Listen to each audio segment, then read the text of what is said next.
აი ასე შუაზე გადატეხა ხმელიპურის ნატეხი ომის ვეტერანმა. რობერტ ჯახია აფხაზეთის ომში 4-ჯერ დაიჭრა, მაგრამ არც ერთხელ შეშინებია სიკვდილის, იმიტომ რომ მზად იყო საკუთარი სიცოცხლე გაეწირა სამშობლოსთვის. დღეს კი ყველასგან დავიწყებული გმირი ამ საშინელ ნანგრევებში ცხოვრობს.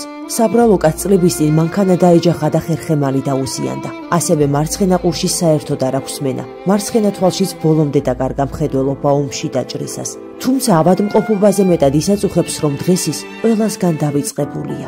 საბრალო კაცს ისიც კი არ ახსოვს საჭმელი ბოლოს როდის ჰქონდა. შიმშილისგან და სიცივისგან დაუძლურებული ომის ვეტერანი აი ასე საცოდავად ჩამომჯდარა საწოლზე. არც ბალიში აქვს, არც თბილი საბანი და ამიტომ იძულებულია იმ ტანსაცმლით დაიძინოს, რომელიც მთელი დღის განმავლობაში გარეთ აცვია. სხვა ტანსაცმელი არც აქვს. მხოლოდ ახალგაზრდობის დროინდელი ეს ორი პიჯაკი შემორჩა, როდესაც ნოსტალგია შემოაწვება ხოლმე. გამოუაღებს ძველ კარადას და იმ პიჯაკს იცვამს, რომელშიც თავისი ახალგაზრდობის წლები გაატარა. მაშინ ვერც კი წარმოიდგენდა, რომ ოდესმე ისე მოუწევდა ცხოვრება, როგორც ბუნკერთან მყოფ ქუჩის მიუსაფარ სახლს.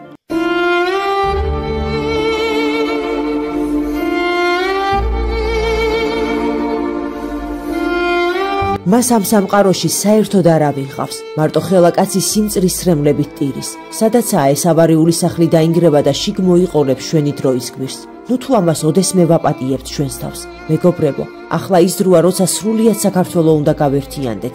ეს გმირი ადამიანი უნდა გადარჩეს. დიახ, ჩვენ ამას შევძლებთ. გადარიცხეთ ნებისმიერი თანხა ჩერნოვეცკის ფონდის ოფიციალური საიტის მეშვეობით.